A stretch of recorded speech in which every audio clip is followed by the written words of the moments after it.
बरेली के कृषि विभाग में घोटाला। कृषि विभाग में एक बार फिर घोटाले का बड़ा मामला सामने आया है। इस बार मामला बीटीएम पद पर भर्ती का है, जहां पुराने कर्मचारियों को निकालकर नए कर्मचारियों को भर्ती कर लिया गया। बेरोजगारी के इस दौर में नौकरी जाने से कर्मचारियों में रोष है और वे सभी रोजी रोटी के मोहताज है। आरोप लग रहा है संयुक्त कृषि निदेशक सतवीर सिंह पर।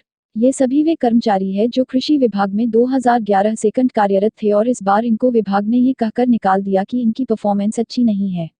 बीटीएम पद पर तैनात 8 कर्मचारी कुबेर सिंह, धर्मेंद्र कुमार, श्यामलाल, मनोज कुमार, मयंक यादव, प्रताप सिंह, प्रदीप कुमार और ब्रजेश कुमार को 2011 में आत्मा योजना के अंतर्गत रखा गया था। ये सभी तब से काम कर रहे थे, लेकिन इस साल मार्च 2018 में इन सभी का रिन्यूअल नहीं किया गया। तब से ये सभी परेशान हैं और रोजी रोटी के मोहताज है। इन सभी लोगों ने संयुक्त कृषि निदेशक बरेली मंडल सतवीर सिंह, उप संभागीय कृषि प्रसार अधिकारी रश्मि शर्मा, आत्मा सहायक आनंद चौहान पर नए लोगों को 2.5 से 3 लाख प्रत्येक व्यक्ति से लेकर भर्ती करने का आरोप है। संयुक्त कृषि निदेशक बरेली मंडल सतवीर सिंह पर आरोप है कि ये उक्त लोगों के साथ मिलकर गैंग बनाकर कृषि विभाग में भ्रष्टाचार करने का। वहीं इन सभी आरोपों पर संयुक्त विकास आयुक्त श्री कृष्ण त्रिपाठी का कहना है कि मामला उनके संज्ञान में है। उनका कहना है कि जानकारी मिली है कि इन सभी का परफॉर्मेंस अच्छा नहीं था, इसलिए इन सभी को निकाल दिया गया है। उन्होंने कहा कि मैं अब नए सिरे से मामले की जांच करवाऊंगा। वहीं इस मामले में आरोपों के घेरे में आए संयुक्त कृषि निदेशक सतवीर सिंह का कहना है कि उन पर जो आरोप लगाए जा रहे हैं वे सभी गलत है, क्योंकि इन सभी की भर्ती एनजीओ के जरिए की जाती है, इसमें हमारा कोई लेना देना नहीं है। उन्होंने बताया कि हमारा यहाँ ये सभी स्टाफ 1 साल के लिए रखा जाता है और इनकी रिपोर्ट उप कृषि निदेशक देते और उसी रिपोर्ट के आधार पर इनकी परफॉर्मेंस देखी जाती है। जिसकी परफॉर्मेंस अच्छी होती है उसे दोबारा रख लिया जाता है। गौरतलब है कि इससे पहले कृषि विभाग में बरेली समेत प्रदेश के कई जिलों में मृदा नमूनों में भ्रष्टाचार का मामला उजागर हो चुका है, जिस वजह से कई बड़े अधिकारियों को निलंबित किया जा चुका है। एक बात साफ है कि योगी राज में भी भ्रष्टाचार पर लगाम नहीं लग पा रही है। और मैं बाद में आप आइए, मैं खा के देता हूँ। क्या शुभ नाम क्या है दादा आपका? ये नाम IAS सचिवालय में 14 बार मेरी हॉट टॉक हो चुकी है, 3.5 घंटे। वो ये तो कहते हैं कि तीसरे ग्रह का आदमी है, क्या बोलता है क्या लिखता है, पर उनको निर्दोष व्यक्ति को एक कलम चला। अगर मैं दोषी हूँ तो मुझे फांसी की सजा दो। इस चैम्बर में खाऊं तो बाप की औलाद कहना, नहीं पेशाब की औलाद कह देना। तो भैया क्या करें? मरहम ने सही आत्महत्या इतनी ऊँच रखी है कि ये सोते हुए अपने बच्चों से कह देंगे किसी भले आदमी से सही आदमी से मत लड़ना। इस तरह की शिकायतें पत्र पत्रिकाओं के माध्यम से और एक पैनल मेरे साथ भी आया था इस संबंध में वार्ता करने के लिए, और जब उनसे हमने जानकारी किया तो इस आधार पर उनको निकाला गया कि उनका परफॉर्मेंस अच्छा नहीं था। इसी आधार पर उनको सेवा से बाहर रखा गया। इस बार उनको पैनल में नहीं लिया गया। इतनी जानकारी है। वो लोग मेरे पास आए भी थे और हमको इस बारे में संज्ञानित किया है। फिर भी मैं इसको नए सिरे से दिखवाने का प्रयास करूँगा। जो नई भर्ती की गई है उसमें ना तो अखबार में कोई विज्ञापन दिया गया, उस तरीके का कोई इश्तेहार नहीं दिया गया और नए लोगों को भर्ती कर लिया गया, ये भी आरोप लग रहा है। इस विषय को भी दिखवा लिया जाएगा उसमें, क्योंकि वो जो पीड़ित लोग हैं वो परेशान हैं। उनका कहना है कि वो उनके घर में खाने को कोई एक दाना नहीं है। मुख्यमंत्री, प्रधानमंत्री से लेकर सभी जगह वो शिकायत कर देते हैं, कोई सुनवाई नहीं हो रही। तो क्या लगता है जिस तरीके से भ्रष्टाचार मुक्त यूपी बनाने की बात सीएम कर रहे हैं, लेकिन आरोप यहाँ पर यह है कि 2.5 लाख रुपये लेकर के नए लोगों को नियुक्ति दी गई और पुराने लोगों को निकाल दिया गया, इसे किस तरीके से देखता है विभाग? खासकर आप सुपरविजन अफसर हैं उनके, तो आप किस तरीके से देखते हैं? प्रकरण है संज्ञान में, दिखवाया जा रहा है इसको।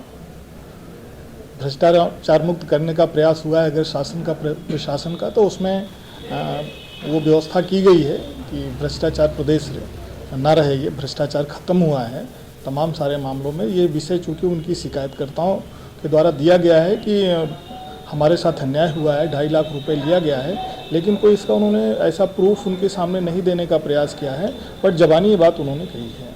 RTI में भी ये खुलासा हुआ कि आपने अखबार में किसी तरीके का कोई विज्ञापन नहीं दिया और नए लोगों को भर्ती कर लिया गया चुनिंदा। इस विषय को दिखवा लिया जाएगा। ऐसा अभिलेखों में फेरबदल किया गया है, कागजों में लुका छुपी का खेल खेला गया है, तो क्या आपको एक खुद महसूस नहीं हो रहा कि कुछ ना कुछ गड़बड़ है जिस कारण 8 लोगों की नियुक्ति नए तरीके से कर दी गई, पुरानों को बाहर कर दिया गया? सबको बाहर कर दिया गया जो अनुभवी थे। जब तक पूरे प्रकरण का संज्ञान नहीं लिया जाएगा तब तक इस विषय पे बहुत कुछ कहना समीचीन नहीं होगा। तो ऐसे में क्या करेंगे अगर 8 लोग जो ऑलरेडी भर्ती हैं आपके और 8 लोगों को निकाल दिया गया, अब आप कह रहे हैं कि सबके सब की परफॉर्मेंस अच्छी नहीं थी, सबको निकाल दिया गया। अब अगर जांच में वो लोग निर्दोष पाए जाते तो फिर क्या करेंगे आप? संबंधित ने जिस तरह की कार्रवाई की होगी उसको संज्ञान में लेके ही कार्रवाई होगी। अगर उन्होंने किसी ने कोई गलत किया है तो संज्ञानित लिया जाएगा संज्ञान में उसको। लगता नहीं जो लोग नए तरीके से भर्ती हुए हैं वो तो फ्रेशर है, एक तरीके से उनको तो काम का अनुभव नहीं होगा। जो लोग पुराने थे उनको हटाना, 200 लोगों को रखा जाना, आपको ये महसूस नहीं हो रहा कि कहीं इसमें कोई बदबू, कुछ गड़बड़ है? मैंने एक कह दिया इस बात को, मैं इस बात को दिखवाता हूँ, जो भी प्रकरण होगा उसको संज्ञान में लेके उस पर कार्रवाइयाँ होंगी। हमारे यहाँ एटीएम, बीटीएम या मृदा स्वास्थ्य कार्ड योजना के अंतर्गत कुछ स्टाफ सर्विस प्रोवाइडर के माध्यम से 1 साल के लिए रखा जाता है। 1 साल के लिए रखा जाता है और ये जो स्टाफ रखा जाता है यह स्टाफ जनपद स्तर पर काम करता है और इनके काम का आकलन उप कृषि निदेशक द्वारा किया जाता है। साल की समाप्ति पर जो इनका कार्य होता है उप कृषि निदेशक उसकी मूल्यांकन रिपोर्ट प्रेषित करते हैं और मूल्यांकन रिपोर्ट जो डिप्टी डायरेक्टर के स्तर से हमें प्राप्त होती है वो ही रिपोर्ट हमारे स्तर से आयुक्त महोदय को प्रेषित की जाती है। आयुक्त महोदय इनके कार्य के आकलन के आधार पर जो भी सर्विस प्रोवाइडर है, जो इनका एम्प्लॉयर है, जो इन एटीएम बीटीएम को हमें उपलब्ध कराता है, उनको इनकी प्रोग्रेस रिपोर्ट जो मूल्यांकन रिपोर्ट होती है उससे अवगत कराया जाता है। जिसकी रिपोर्ट अच्छी रहती है या आयुक्त महोदय उसकी सेटिस्फैक्ट्री रिपोर्ट मानते हैं तो उन लड़कों को अगले साल के लिए काम पर रख लिया जाता है। गत वर्ष तत्कालीन आयुक्त महोदय द्वारा समस्त जो भी सर्विस प्रोवाइडर के माध्यम से स्टाफ रखा गया था उसकी मूल्यांकन रिपोर्ट उप कृषि निदेशक से प्राप्त कर हमसे प्रेषित करने हेतु निर्देश दिए गए थे और जो रिपोर्ट जनपद स्तर से प्राप्त हुई थी वो आयुक्त महोदय को प्रेषित की गई थी और आयुक्त महोदय द्वारा मूल्यांकन रिपोर्ट का सघन परीक्षण किया गया और परीक्षण उपरांत आयुक्त महोदय द्वारा यह निर्णय लिया गया कि 8 लड़कों की जो रिपोर्ट संतोषजनक नहीं है उनके संबंध में सर्विस प्रोवाइडर को अवगत करा दिया जाए कि इन 8 लड़कों के अतिरिक्त जो बाकी लड़के हैं उनका नवीनीकरण कर लिया जाए और इन 8 लड़कों की जगह दूसरे लड़कों का चयन कर कार्य किया जाए। तो आपके ऊपर यह आरोप है कि आपने बीटीएम और एटीएम के जो लड़कों की भर्ती हुई आपने 2.5 से 5 लाख रुपए लेकर के लोगों को भर्ती कर ये क्योंकि लड़के इनका काम खराब था और आयुक्त महोदय द्वारा इनका नवीनीकरण की संस्तुति नहीं की गई सर्विस प्रोवाइडर को, इसलिए इनके द्वारा निराधार आरोप विभिन्न स्तरों पर विभिन्न अधिकारियों कर्मचारियों के ऊपर आधारहीन लगाए गए हैं, ये दबाव बनाने की दृष्टि से या अधिकारियों का मनोबल गिराने के लिए। क्योंकि इससे पूर्व भी मेरे कार्यकाल में क्योंकि इन लड़कों ने कार्य किया था और ये रखे गए थे और किसी लड़के ने किसी स्तर पर कोई आरोप नहीं लगाए हैं क्योंकि इनकी प्रोग्रेस खराब थी और जो प्रोग्रेस प्रस्तुत की गई थी वो कृषि निदेशक द्वारा की गई है और आयुक्त महोदय द्वारा यह निर्णय लिया गया कि सर्विस प्रोवाइडर को इस संबंध में अवगत करा के इनकी जगह अन्य लड़के रखे जाएं। शिकायतकर्ताओं को ये भी आरोप है कि आपने कमिश्नर को गुमराह कर दिया और आप जो खुद एक गैंग बनाकर विभाग के अधिकारियों कर्मचारियों के साथ मिलकर भ्रष्टाचार। जो रिपोर्ट उप कृषि निदेशक से प्राप्त होती है उसमें कोई किसी भी स्तर पर कोई फेरबदल या कोई भी उसमें परिवर्तन किसी भी स्तर पर नहीं किया जाता है। इसके अतिरिक्त इन लड़कियों के द्वारा न्यायालय में भी वाद दायर किया गया और न्यायालय में भी इस संबंध में जो भी तथ्य थे वो प्रस्तुत किए गए और जो ये निर्णय लिया गया है ये आयुक्त महोदय द्वारा लिया गया है और उप कृषि निदेशक द्वारा इनकी कार्य की रिपोर्ट प्रस्तुत की गई है। इस स्तर से इस संबंध में कोई भी इस तरह की कार्रवाई नहीं की गई है जिसके आधार पर ये मुझे या किसी अन्य स्टाफ को इसके लिए दोषी ठहरा सकें क्योंकि इनका जो नियुक्ति करता है वो सर्विस प्रोवाइडर है। सर्विस प्रोवाइडर इनको नियुक्त करता है और जो भी लड़के रखे गए हैं किसी भी लड़के द्वारा कोई भी सर्विस प्रोवाइडर के संबंध में इस स्तर को शिकायत नहीं की गई है। जिन लड़कों का कार्य ठीक है उनके द्वारा कोई भी अगर शिकायत सर्विस प्रोवाइडर के संबंध में की जाती है तो सर्विस प्रोवाइडर के खिलाफ भी सख्त कार्रवाई की जाएगी, और भी कोई दोषी है तो उसके खिलाफ भी सख्त कार्रवाई की जाएगी। लेकिन किसी स्टाफ का जो सर्विस प्रोवाइडर के द्वारा रखा जाता है अगर उसका कार्य संतोषजनक नहीं है तो इस तरह के झूठे आरोपों के दबाव में कोई भी कार्य नहीं किया जाएगा। लेकिन अगर कहीं कोई भी सर्विस प्रोवाइडर के स्तर पर किसी भी स्टाफ को अन्यथा परेशान किया जाता है तो वो लिखित में या मौखिक रूप से मुझे अवगत करा सकते हैं। मैं सक्षम स्तर से उस सर्विस प्रोवाइडर को ब्लैक लिस्ट कराने में पूरी अपनी भूमिका निभाऊंगा और उसके खिलाफ सख्त कार्रवाई अमल में लाई जाएगी। क्या जब ये नियुक्ति की गई थी नई तरीके से जो 8 लोग रखे गए थे, क्या उसमें कोई विज्ञापन जारी किया गया था, किसी को कोई नोटिस दिया गया? कोई इसमें जो भी सर्विस प्रोवाइडर है उसका चयन आयुक्त महोदय की अध्यक्षता में और उसी आयुक्त महोदय के निर्देशों के अनुरूप ही होता है, और सर्विस प्रोवाइडर के माध्यम से ही ये जो स्टाफ की नियुक्ति है पहले से ही की जाती है, और जो नियमानुसार जो भी प्रोसीजर है उसी का पालन किया गया है। आज क्या खुलासा हुआ है कि किसी प्रकार का विज्ञापन जारी नहीं किया गया, ऐसी भर्ती कर ली गई? इस संबंध में संबंधित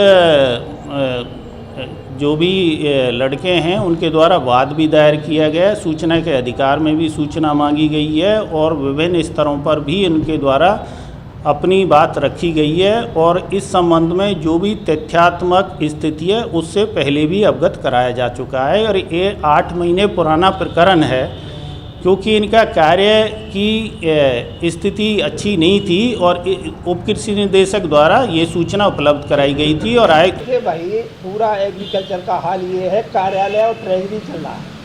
कार्यालय में बिल बनता है और ट्रेजरी में वो पास हो जाता है और वो किसके घर में चला जाता है। काश्तकारों को कोई राहत इस विभाग से नहीं दी जाएगी। आप रूट लेवल पे जाके देखिए, काश्तकार अनुदान के लिए तरस रहा है, आ रहा है, अधिकारी सुनने के लिए तैयार नहीं, कोई किसी की पीड़ा को सुनने के लिए तैयार नहीं।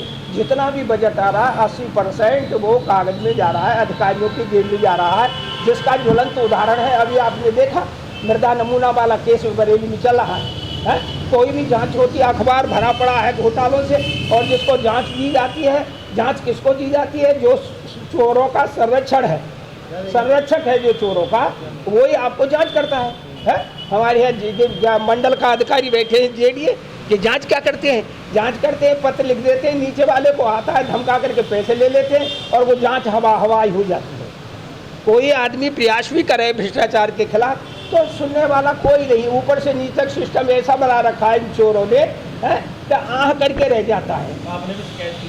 मेरी शिकायत भैया देख लीजिए, पहला उदाहरण मैं हूँ आपके सामने कि मैंने 34 साल सेवा की है विभाग की,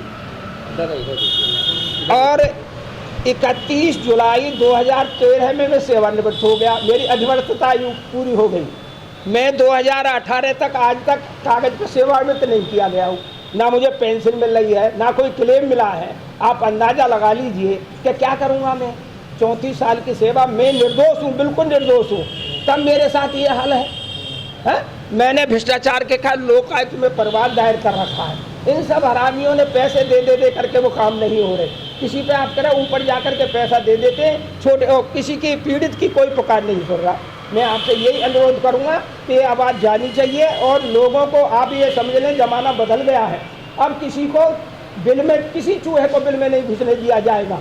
उसको उसकी पूंछ पकड़ के उसको वो सबक सिखाया जाएगा कि जो भी उसने भ्रष्टाचार या दुराचार या नालायकपना किया है, अपने उत्तरदायित्व पर निर्वहन नहीं किया है, उनको ये अवश्य में सजा मिलेगी। आप निश्चित मानिए, ये हमारा संकल्प है कि जब तक इनको सजा नहीं मिलेगी। नहीं, इस सरकार ने तो एक ऐसा परिवर्तन लाए हैं, वो कह रहे हैं पेपरलेस स्कीम, पेपरलेस, सब कागज। एक सवाल मेरा ये है कि अभी 8 लोगों को जिस संविदा कर्मी भर्ती किए गए BTM पे, उसमें घोटाला हुआ है। हाँ, देखिए, जैसे आपने कहा संविदा पे हमारे यहाँ कर्मचारी रखे गए, किसी आदमी को आप अपनी रोटी से दूर करते हैं तो निश्चित मानिए उसको 1 महीने का नोटिस देना चाहिए। इसमें नोटिस भी नहीं दिया गया। आपने निकाल बाहर किया है। आपका मापदंड क्या है किसी को निकालने का? नियमावली बनी है, आप नियम के तहत चलिए। फिर अब आपने लाखों रुपए लेकर के, ये तो बड़ा लूट चल रही है। बोले जिसको लाया वो तो तू यहाँ रख दे, हम देखते हैं हो जाएगा तो हो जाएगा, नहीं हो जाएगा तो 1 साल बाद तेरा वापस कर देंगे, कम से कम ब्याज तो हम खा लेंगे। भैया ये आप देखिए, निश्चित बदलिए। योगी जी और तुम्हारे मोदी जी ने जो अभियान चलाया है, हम तो पूरा आश्वस्त हैं कि बदलेगा, और ऐसा बदलेगा कि लोग याद करेंगे कि कैसे बदला जाता है। मामला ये है, हमारा हर साल जो है रिन्यूअल होता है, आत्मा योजना के अंतर्गत हम लोग रखे गए हैं। मगर इस बार क्या हुआ कि हमारी 3 रिपोर्टें जारी कर दी डीडी एग्रीकल्चर द्वारा, और हमारा नवीनीकरण नहीं किया, और हम कई बार प्रार्थना पत्र भी दे चुके हैं, हमारी कोई सुनवाई नहीं हो रही है। क्या कितने समय से काम कर रहे थे आप? हम 2011 से बीटीएम के पद पे कार्यरत थे। अच्छा, तो क्या काम होता है आप लोगों का इसमें? किसानों को ट्रेनिंग देना, और जो है मेले और जो सब गोष्ठियाँ, प्रदर्शन, प्रसार सुधार के अंतर्गत जितने भी कार्य हैं वो सब हमारे द्वारा किए जाते हैं। हुआ क्या इसमें सर? आपका रिन्यूअल नहीं किया, क्या करा उसकी जगह? रिपोर्ट हमारी जो है सही लगा के इन्होंने नहीं भेजी, 3 रिपोर्ट जारी कर दी, जबकि एक ही रिपोर्ट जाती है, और हमारी 3 रिपोर्ट जारी कर दी इन्होंने। कितने लोग हैं इसमें? इसमें हम लोग 8 लोग हैं। 8 के साथ ये किया गया? 8 को लोग ये किया गया। तो फिर क्या करा गया? नई भर्तियाँ कर ली गई? नई भर्तियाँ कर ली गई, इन्होंने कोई विज्ञापन नहीं निकाला, और उसमें भर्तियाँ कर दी गई। इनकी विज्ञापन निकालना अनिवार्य है, नहीं निकाला गया। इस विभाग का मामला है आपके? ये कृषि विभाग का मामला है। तो क्या चाहते हो आप? सब ये चाहते हैं कि कार्रवाई हो और हमें न्याय मिले, जांच हो, क्योंकि शासन स्तर से जांच हो। विभागीय जांच में ये जो है सांठ-गांठ कर लेते हैं अपने। कौन अधिकारी इन्वॉल्व है? ये जो है कृषि विभाग के जो एग्रीकल्चर के जो वो हैं, एग्रीकल्चर के डायरेक्टर संयुक्त कृषि निदेशक सत्यवीर सिंह जी इसमें इन्वॉल्व हैं। तो ये आप लोगों की कोई भी सुनवाई नहीं करते हैं। कहाँ शिकायत कर चुके हैं? प्रधानमंत्री जी के यहाँ कर चुके हैं, मुख्यमंत्री जी के यहाँ कर चुके हैं, शासन में कर चुके हैं, मगर पोर्टल पे भी कर चुके हैं, मगर कोई भी सुनवाई किसी प्रकार की नहीं हो रही है। विभागीय जांच दे देते हैं, विभागीय जांच से कुछ होना नहीं है। कितने समय से आप इस तरीके से परेशान हैं? हम मार्च। क्या कहते हैं अधिकारी? अधिकारी कहते हैं कि नहीं तुम्हारा हो जाएगा, रुको अभी जांच करा रहे हैं, ये कर रहे हैं, वो कर रहे हैं, मगर अब तो वो भी कुछ नहीं। क्या लगता है जो भर्तियां की गई, विज्ञापन नहीं निकाला गया, तो लगता है पैसे ले दी वसूल? पैसे लेके ही इन्होंने भर्तियाँ करी हैं, ये हमने शिकायत भी करी है, और जो है कोई भी जांच नहीं हो रही है। अगर नहीं रखा जाता आप लोगों को तो क्या करेंगे फिर? हम लोग जो है अनशन पे बैठेंगे, और आयुक्त महोदय के यहाँ जो है अनशन करेंगे पूरा, सभी लोग मिलकर। मैं कृषि विभाग में एटीएम पद पे विकासखंड आलमपुर जाफराबाद में तैनात था। 2011 से विधिवत रूप से कार्य करता था। इस वर्ष 2017-18 में नवीनीकरण हमारा ना किया गया, जबकि 3 रिपोर्ट बनाकर 200 लड़कों को भर्ती कर दी गई थी। वजह क्या है इसके पीछे? रिपोर्ट मतलब हमारी चेंज कर दी गई है, इसलिए, और नए लड़कों को भर्ती करके पैसे लेके भर्तियां कर दी गई हैं। क्या चाहते हैं आप? हमें न्याय चाहिए। नहीं मिलता तो क्या करेंगे? अनशन पे बैठेंगे, भुखमरी के कगार पे चल रहे हैं, सब कुछ ना कुछ कर ही सकते हैं।